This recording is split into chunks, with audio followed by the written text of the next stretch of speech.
Selamat sore, salam Just Talk. Liga semua sudah selesai, Champions League selesai, tapi nggak lama lagi akan ada Liga Inggris ya. Cuman sebelum ke sana, jadi gue mau bikin preview satu musim, ini part 1. Karena kita tahu bahwa aktivitas transfer sudah terjadi, tapi masih akan terjadi, mungkin banyak, mungkin enggak. Jadi bikin part 1 dulu. Nanti akan ada preview part 2 dengan perkembangannya dan lain-lain. Tapi yang jelas Sabtu ini ada Arsenal, Sabtu ya kalau nggak salah. Sabtu Arsenal lawan Liverpool di Community Shield. Di situ kita bisa bahas lagi. Gue nggak tahu gue bikin preview atau tidak. Cuman yang jelas review pasti ya. Tapi sebelum ke sana, gue mau bahas dulu sedikit soal timnas U19. Jadi mereka ini ya dalam arti kita sedikit motivasi lah, dan juga bahas soal Mills. Gue ini kan sudah 1,5 tahun lebih, ya 1,5 tahun lebih brand ambasadornya Mills. Tapi gue jarang, gue sering pakai, selalu pakai baju Mills, tapi gue jarang promoin. Jadi Mills ini kalian mungkin ada yang nggak tahu, untuk yang nggak tahu, produk lokal ya, bener-bener lokal yang kualitasnya internasional. Ini salah satu favorit gue udah sering minta ke Mills, tolong bikinin orange, dan akhirnya dibikinin. Jadi ini sekarang gue pakai dan ya untuk gue sih keren banget ini. Mereka banyak sekali, ini pertama kali kalau nggak salah brand punya baju latihan 12 kalau nggak salah, 13 dengan banyak warna. Jersey aja punya home away dan ada yang ketiga, brand-brand lain nggak ada itu. Jadi gue rasa kita harus mendukung ya, karena dengan adanya Mills kita tidak ambil brand luar. Itu ada sekitar 2000-an orang dikaryakan, oke? Jadi kita juga membantu sesama rakyat Indonesia dengan mendukung Mills. Walaupun sekarang tidak ada match, hanya U19, tapi ya nggak ada salahnya kita mendukung ekonomi lokal, mendukung sesama saudara kita di Indonesia ya. Dan ya gue ingin ntar gue masukin beberapa foto dari timnas U19. Mereka sekarang lagi latihan, mereka akan ke Kroasia dan ketemu dengan dua tim Eropa dengan satu Saudi kalau nggak salah. Tapi ini adalah sebuah friendly yang luar biasa, bagus menjelang ke Piala Dunia tahun depan ya. Jadi persiapannya harus benar-benar matang. Gua harap tim pelatih dan pemain tidak ada kendala. Semoga semua bisa, sikon di Kroasia nanti bisa dimanfaatkan secara maksimal dari sisi adaptasi, dari sisi teknis di lapangan, non teknis. Banyak bikin kesalahan biar bisa belajar. Dan yang namanya persiapan itu nggak harus selalu menang. Kalah nggak ada masalah, yang penting kita belajar. Karena yang harus menang itu nanti di Piala Dunia, oke? Dan gua harap para netizen yang kardus maupun anti kardus tetap mendukung, ya. Jangan dikit-dikit nyinyirin. Kalian itu hatinya penuh dengan dengki, cepat mati loh.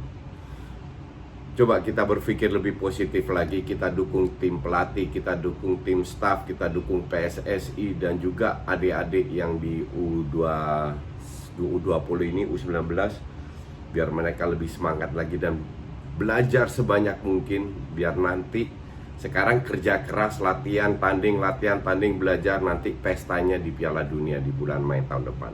Oke? Sukses selalu adik-adik.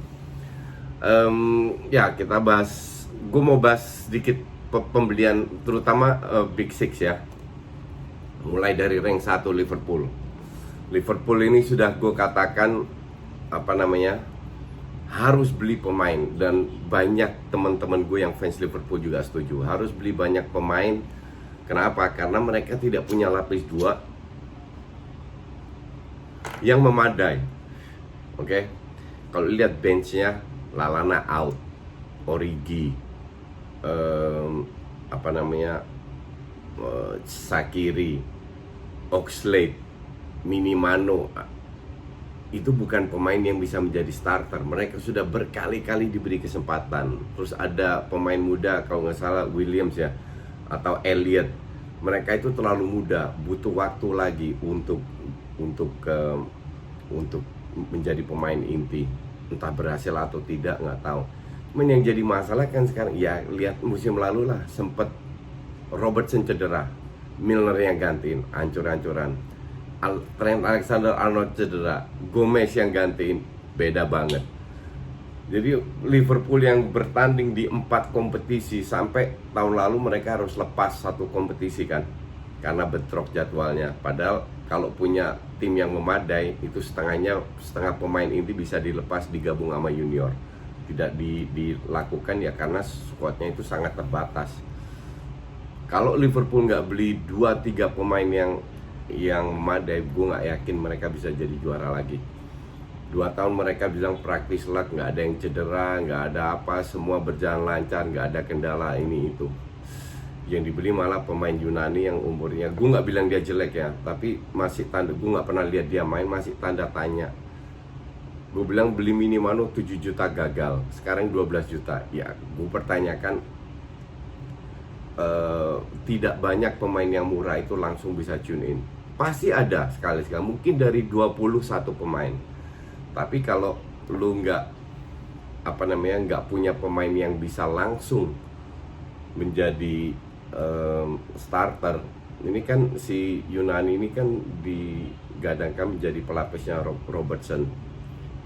Tapi ya apakah dia bisa atau enggak ya, ini terlalu, gue bilang untuk selevel Liverpool terlalu gambling. Liverpool bukan klub miskin, oke. Cuman ya gue bilang itunya pelit banget ya, tapi that's okay. Cuman ini kan masih ada waktu lagi. Jadi untuk fans non Liverpool jangan ngejudge dulu, kita sambil tunggu lihat pembelian dari Liverpool seperti apa. City udah beli 2 pemain. Ake ya oke, masuk akal. Ferran Torres penggantinya Sane, masuk akal juga. Sudah terbukti walaupun masih muda sudah menjadi pemain inti, bahkan masuk ke timnas Spanyol. Ake apalagi udah terbukti bisa adaptasi dan lain-lain. Cuma yang jadi masalah kan, kita lihat kelemahan City itu di mana musim lalu. Kelemahan itu kan pada saat ketemu tim yang parkir bis. Bahkan sampai lawan Lyon pun kalah ya, tim yang lebih bertahan. Karena mereka nggak punya striker yang memadai. Posisi striker itu sangat sedikit lah. Lu nggak bisa ngandelin Gapsus. Kalau menurut gue levelnya dia bukan City, levelnya Spurs lah. Aguero udah rentan cedera. Kalau gue bilang ya salah satu adalah membeli striker yang kecil, mungkin yang mobile, sama striker yang jangkung. Kenapa striker jangkung? Biar di momen-momen tertentu bisa masukin, bisa bermain dengan crossing, bisa masukin dalam bola atas. Contoh paling bagus Sevilla beli De Jong itu nggak selalu jadi starter, tapi karena dia tinggi sangat bagus dengan bola atas, dimanfaatkan sama Sevilla. Pemain kayak gitu itu dibutuhkan, apalagi duit nggak jadi masalah, nggak ada salahnya. Gue nggak akan kaget kalau City beli Luke De Jong, harganya nggak terlalu mahal, jadi super sub aja. Sama beli 1 striker lagi yang mobile ya. Bahkan gue bilang, gue kepikiran itu Lautaro Martinez itu cocok untuk di City, penggantinya si Aguero. Jadi City pun masih harus beli, terutama lini tengah ya, lini tengah dan lini tengah 1 pemain kreatif kalau bisa gantiin David Silva. Terus center back kayaknya masih butuh 1 lagi, karena Otamendi, Stones nggak bisa diandelin, Ake doang nggak cukup. Jadi center back kreatif sama 1 striker di samping 2 yang sudah dibeli. Oke, terus kita ke MU. Nah, MU ini tambah aneh lagi nih.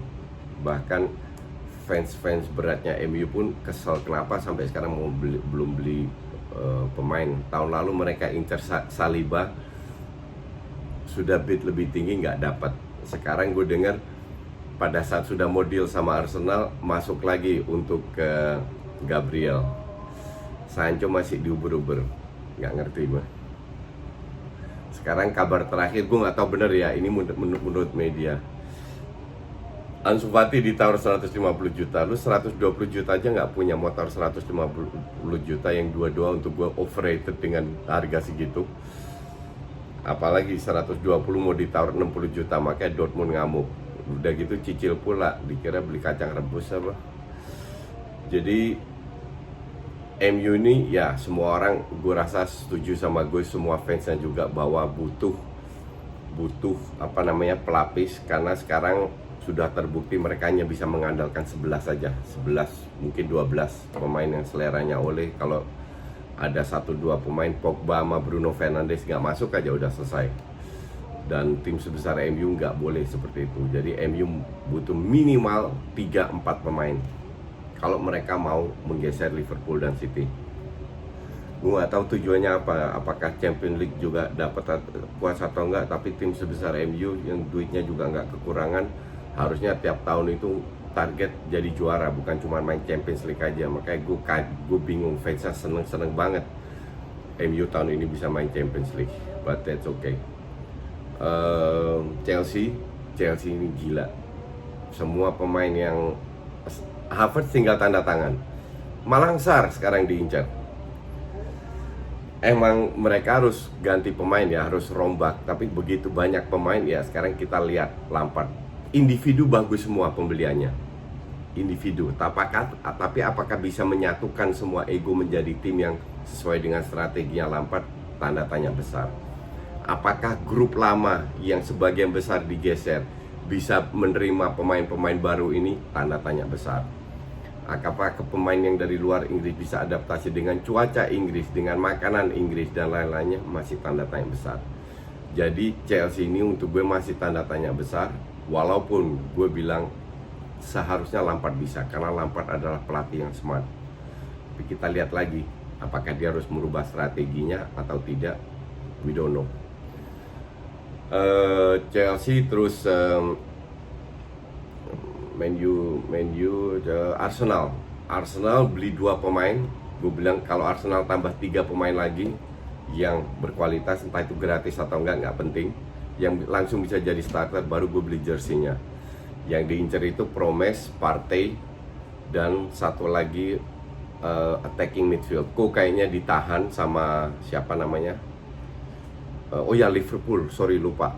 Kayaknya akhirnya mereka mau beli Thiago. Itu udah pembelian luar biasa, ditambah 2 lagi lah sebagai starter. Jadi kembali ke Arsenal, mereka butuh ya di segala lini. Di belakang udah cukup lah, dengan masuknya Gabriel, ada Saliba, ada Pablo Mari, terus sama pelapisnya, itu udah oke. Depan butuh, kalau Lacazette sana dijual, Promes harusnya masuk. Kalau enggak tetap butuh. Willian sudah dapat pelapis, di sayap kiri harus ada satu lagi. Saka masih terlalu muda, nggak bisa diandelin. Sama tengah, kalau enggak seorang DM sama attacking midfield, karena Arteta rencana mau main 4-3-3. Oke? Jadi kita lihat pembeliannya seperti apa lagi. Tapi yang seru justru tim kayak Chelsea sama Arsenal yang sangat aktif di market. Spurs beli Joe Hart, Højbjerg, sama nggak tahu siapa lagi. Udahlah, nggak usah bahas Spurs. Oke, see you when I see you.